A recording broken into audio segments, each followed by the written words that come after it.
We're interested on the thoughts and attitudes that Concordia students have around diets and nutrition. So we went out and surveyed a few across the past couple days. Let's see what they said. What's a diet? Just like, okay, so a diet is just like what you eat on a daily basis, and like what you enjoy eating. What is a diet? What is a diet?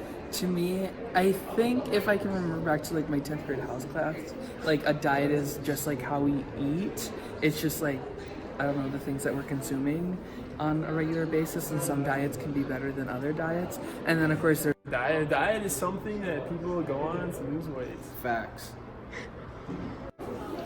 It's a set plan on what you should or should not eat. Why do you think people choose to go on diets? Because they want to take better care of their bodies. On diets. So they don't feel self-conscious in their bikinis. My first thought would be probably to lose weight. Second, health benefits. A what diet? A fad diet, F-A-D. Nope, I have no idea what that means. Think of like Weight Watchers, like the diets that like people just go on that are like the new like advertised diets, I guess. I think of things like a juice cleanse where it's telling you that it's going to help, but it really doesn't do a whole lot. Think of diets that are really popular in the media that you see on the face of like People's Magazine, and it's like, this is how I lost 20 pounds in 3 days, and it's like, and then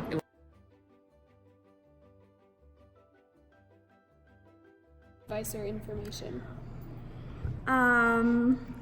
I would say I get nutritional information either from the food pyramid thing, choose whatever choice, whatever government thing, because I don't think that I should be getting it from a magazine. I should be getting it from the government. My mom. Nutritional information. If we're gonna be real, probably like Instagram, from like influencers or like something like that. I feel like I am more trusting of a product when I see someone I know, endorse it. That's probably where I get a lot of like, like try these vitamins, they work, or something like that. You'll buy into it? Yeah, definitely. Yeah. Nick? I'd say it's probably always growing up. I kind of just implemented with my nutritional. It hasn't changed too much, I'd say. I agree. Well, my mom really tells me about all of what she thinks about everything because she apparently knows everything about keto and low carb. So she tells me a lot, but I also try and look elsewhere.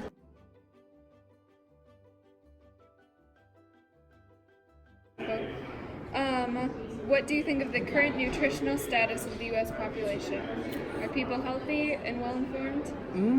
Yeah. I definitely, you hear the phrase that, America's the most obese country in the world, or second most obese, or something like that. So I definitely, I don't know how true that statistic is, and I literally don't know where they come from. I'm not a nutrition major, so I don't read too much into those things, but I definitely think that the United States as a whole is probably not the most healthy population out there, and I'm sure that comes with being a first world country and just having access to like quick meals like fast food and stuff like that, stuff that doesn't carry a lot of nutritional value. Yeah. Bad. Have you? It's not good. I think obesity is a serious issue, but I also think access to healthy food is also a very serious issue that sometimes is not recognized. The cost of healthy food is excessive compared to unhealthy options. So making sure that you do have access to healthy options is really one of the biggest difficulties that the United States has right now regarding diet. Not good. Not good. Obese. Probably not the greatest.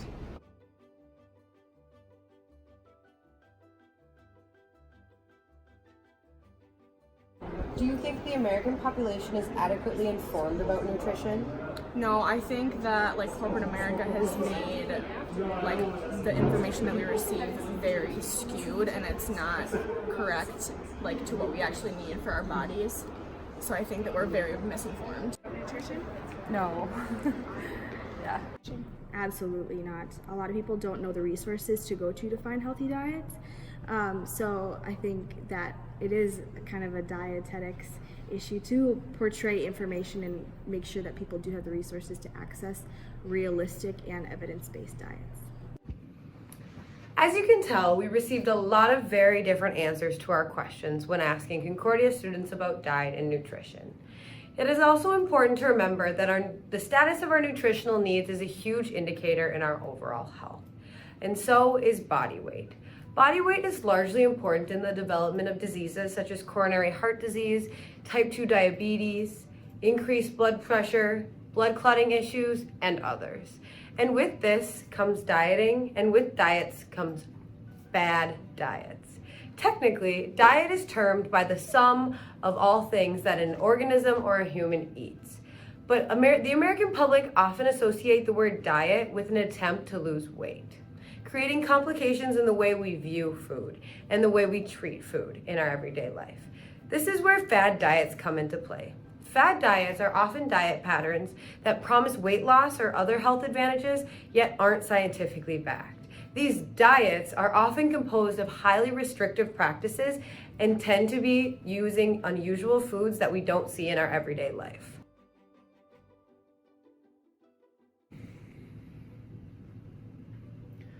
There are many different types of fad diets, but some of the more common ones that people take on are paleo, keto, meal replacement shakes, and intermittent fasting. The paleo diet is based on foods that are similar to what people might have eaten thousands of years ago during the Paleolithic era. This includes foods that were typically obtained by hunting and gathering, such as lean meats, fish, fruits, vegetables, nuts, and seeds. It limits foods that came about with the introduction of farming, such as dairy and grains. The keto diet is a high-fat, low-carbohydrate diet. This diet relies on getting most of your calories from fat, which forces your body to use different energy pathways. Instead of carbs for energy, the body burns fat, entering a state called ketosis. For most people, the high fat content, combined with limits on nutrient-rich fruits, vegetables, and grains, is a concern for long-term heart health. Replacing meals with protein shakes may help you reduce your daily calories, but eventually you'll need to start eating solid foods again, which may cause excessive weight to return if you don't choose wisely. And if you rely too heavily on protein shakes to replace regular meals, you miss out on nutritional benefits of whole foods. Finally, intermittent fasting is cutting yourself off from any food or beverages other than water for a certain amount of time. Denying your body of calories for an extended period of time isn't recommended for anyone who's physically active, pregnant, under 18, or has certain medical conditions, such as diabetes. These are only a few examples of popular fad diets, but there are many more and more that are even more restrictive.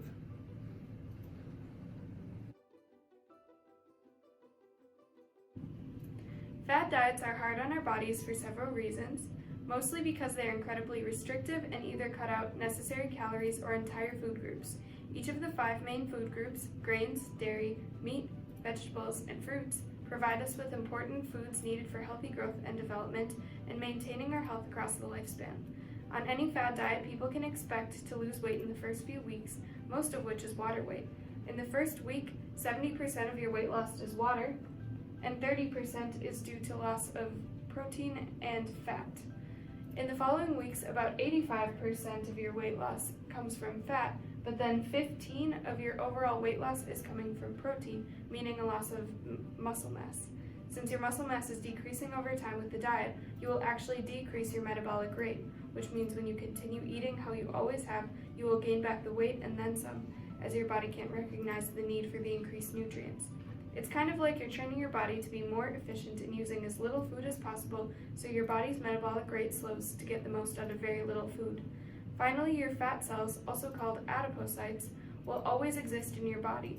As you gain weight, you can gain more of these adipocytes, but as you lose weight, your fat cells, adipocytes, will only decrease in size, but never decrease in number.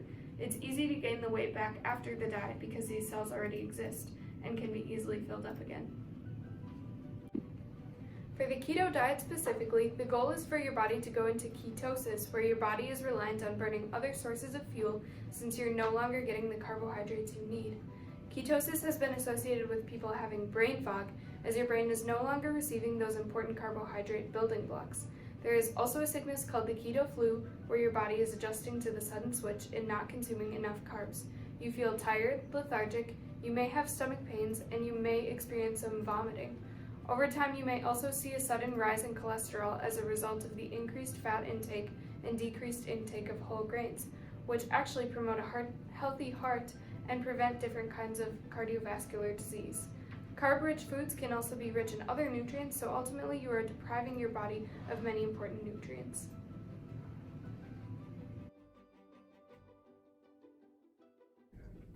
So what is a diet? Well, that's a really broad term. Everybody has a diet because diet means the combination of foods you eat. Many times people think about diet as being weight control, but that isn't what the word means. The word means the combination of food you eat. So everybody has a diet when you think about what did you eat. What do you think of when you hear fad diet? Don't do it. That's usually what I hear when I think of fad diets. Some of the patent programs that are available, and I find some of them to be rather frightening because people will go on them, they'll lose weight, then they will go off them, regain weight, and lose weight and regain weight. That yo-yoing is more harmful to long-term health than maintaining a few pounds heavier than what you started out with. Yo-yoing decreases your HDL, and your HDL is the lipoprotein in your blood which protects you from heart disease. And so we really discourage people from these patent diets where they yo-yo up and down and up and down. Many of those diets are just designed for the author to earn money. The only successful way to control your weight is to have balanced intake of food from all the food groups in smaller portions. All foods can fit. You just have to have them in smaller portions. Do you think the American population is adequately informed about nutrition? No. Nutrition? No. Because everybody eats, everybody thinks they're an expert, and so they tend to get their information from their neighbors or their friends or television or ads.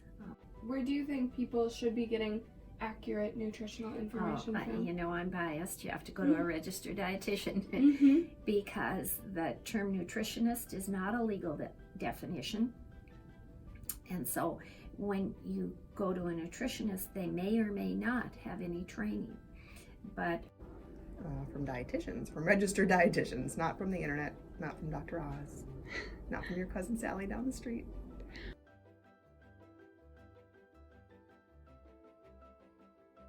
Is just some simple lifestyle behavior changes that you can do that you can sustain for the rest of your life. So when somebody asks me about what they can do to lose weight, the first thing I say to them is, whatever you do, you have to be able to do for the rest of your life, and you have to be able to do every day for the rest of your life, or don't do it, because it doesn't make a lot of sense to start something if you're just going to stop it. And right, so simple behavior changes like, you know, taking your lunch to work and making sure that you have a decent amount of fruits and vegetables every day, or making sure that you get at least, you know, half an hour to an hour of physical activity every day. Things like that that are simple, basic lifestyle changes that you can make, but that you can sustain for the rest of your life. My plate, you know, if half your plate is fruits and vegetables and part of it is a lean meat or protein source and part of it is a carbohydrate source, and then you have a dairy, you've got all the food groups, you can eat all the kinds of foods you want, and you're going to control your weight. Now that you've heard from us, some of the students at Concordia, and a couple of nutrition and dietetics professors, hopefully you feel more informed in the consequences of fad diets and how people view the overall health status of our population. The biggest way to prevent people from going on a fad diet to begin with is using the information to educate your peers on the drawbacks of doing so. As one of the professors mentioned, diets should only be used if recommended by a registered dietitian, so make sure you're referring people you know to professionals for their diet-related questions. In conclusion, eating a healthy variety of foods from each of the 5 main food groups rather than restricting yourself to only one will be better off for your overall health.